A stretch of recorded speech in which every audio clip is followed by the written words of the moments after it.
Station new Jalpaiguri station আহি পালোঁ। Then almost 45 minute fast চলি আছে।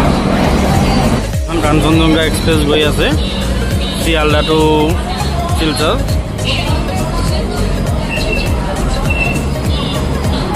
নিউ জলপাইগুৰি চাওক, টাইম হৈ আছে অলমষ্ট 9টা বাজিছে।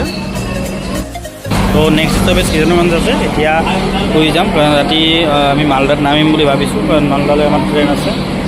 তাৰ আগত কণ্টিনিউ কৰিব লাগে কাৰণ আমি বোলপুৰলৈ যাম। বোলপুৰলৈ যোৱাৰ পিছত আমাৰ এটা কাম আছে, তাত কৰি দেন আমি কলকাতা গৈছোঁ। তো এতিয়া কথাটো হ'লে যে আমাৰ টিকেট আছে মালদালৈকে। তো মালদাৰ পৰা এতিয়া ৰামপুৰহাট হৈ ট্ৰেইনখন গুচি যাব। তো ৰামপুৰহাটত উঠিব পাৰোঁ, তো আমি উঠি ল'ম। ৰামপুৰহাটলৈ যদি টিকেট পাই যাওঁ আমি টিকেটটো লৈ ল'ম।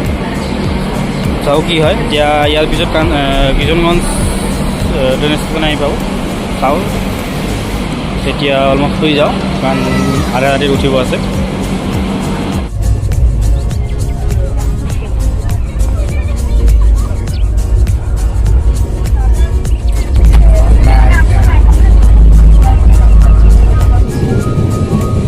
তো আমি এতিয়া নামিমেই আৰু মালদা পাৰ হৈ ৰামপুৰহাট আমি নামিম।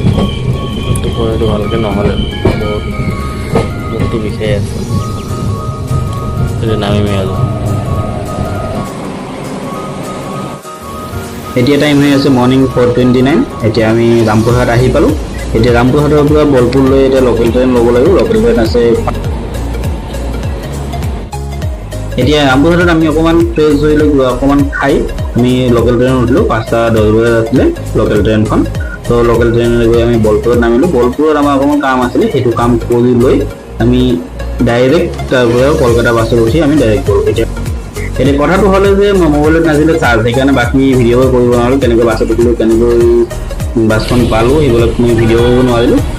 এতিয়া বোলপুৰৰ পৰা আমি এইখন ভলভ বাছ ধৰিলোঁ। তো এইখন বাছ ডাইৰেক্ট আমাক নিউ মাৰ্কেটত নমাই দিব, ধৰ্মতলাত নমাই দিব। তো তাৰ পৰা আমি হোটেল বিচাৰি আগবাঢ়ি যাম। আমি হোটেল অনলাইন বুক কৰা নাই, অফলাইন বুক কৰিম বুলি ভাবিছোঁ, কাৰণ ইয়াত চাওঁ কেনেকুৱা চিটুৱেশ্যন হয়, কেনেকুৱা নহয় আপোনালোকক চব ক'ব পাৰিম।